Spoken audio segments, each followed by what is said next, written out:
Alright, what's up everyone? I'm going to apologize in advance here because I am not a tutorial guy, so I hope I don't waste too much of your time and I get to the point as quickly and efficiently as possible. Maybe this video will help you out. Recently in the description of my videos for the Sunday With Ola Riff challenge, I posted that I was using a snare sample on top of the drums, and some people gave me some comments and questions asking how I was doing that and what I was doing and stuff like that. So instead of writing paragraphs and paragraphs and repeating myself over and over, I figured it would just be easier to do a video about it here. I know it doesn't sound like a complicated thing to put a sample on something, but like if you're given a MIDI file, you know, it's pretty easy, or even the isolated stems of a track, but in this case you're only given a stereo printed mix down of a drum kit, so it's a little more complicated. Your only options really are to sit there and tap out each note on your controller, or copy and paste a sample as it may be, or whatever. I think my way's a little easier.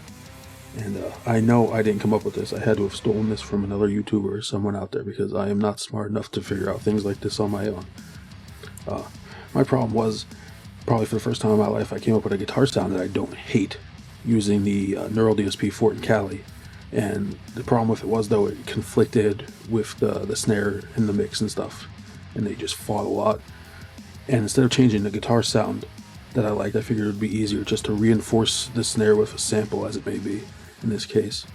And let me show you how I go about doing that here. Alright, so in Reaper here, I'm going to be using Reaper plus all stock plugins, as it may be. You can use whatever you're comfortable with, whatever you got going on. But here I have the drums for the most recent Sunday With Ola Riff challenge, number 56. If you don't know what the Sunday With Ola Riff challenge is, that's where Ola England gives you a drum track and challenges you to write a riff on it.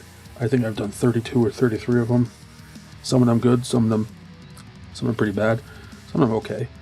It is what it is though, but the whole point is just to do it. So anyway, here's the drum track. Yep, sounds like drums to me, right? So what I do is I have an obnoxious EQ out here, filtering everything except for like the body of that snare, just to get, you know, an idea of where the snare is supposed to sit. So get rid of everything except for that, as much as possible at least.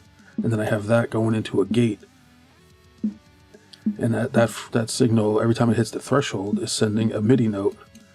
Here, I have it set for channel or MIDI note 38, which is usually the default snare sound, you know, for snare note for samplers and things like that. And then I have that sent out to another track in Reaper here, and on that track I have the REAplugs 5000, which is probably the best name ever. And I have a sample here from Kristian Kohle. Got that from his newsletter a few weeks back. He puts out some great videos, so I'll link to him in the description. And I think this is all the default stuff, and that's it. Really, I have it set here to record the output of this file, or this track, as a MIDI, which I have saved on another track for the purpose of this video. Because this is not a perfect system by any means. Nothing is really, right? And with things like ghost notes or blast beats and things of that nature, sometimes it will mistrigger or just won't catch a note or put it in the wrong spot, things like that. So I have it set so it's easier for me to edit. I have this set as a template. I'll probably put that in the description for a download if anyone's interested. I just drop the drum track in it, hit record, and by the time it takes me to grab a guitar and tune it, this is already done. So it's a lot easier for me to work with that way.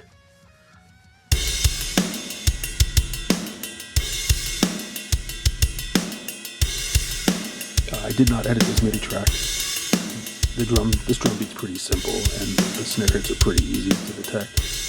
But that's it. It's a simple technique, and it helped me out, so maybe it'll help you out. You know, if it works, right? And that's all that matters when it comes to music and things like this.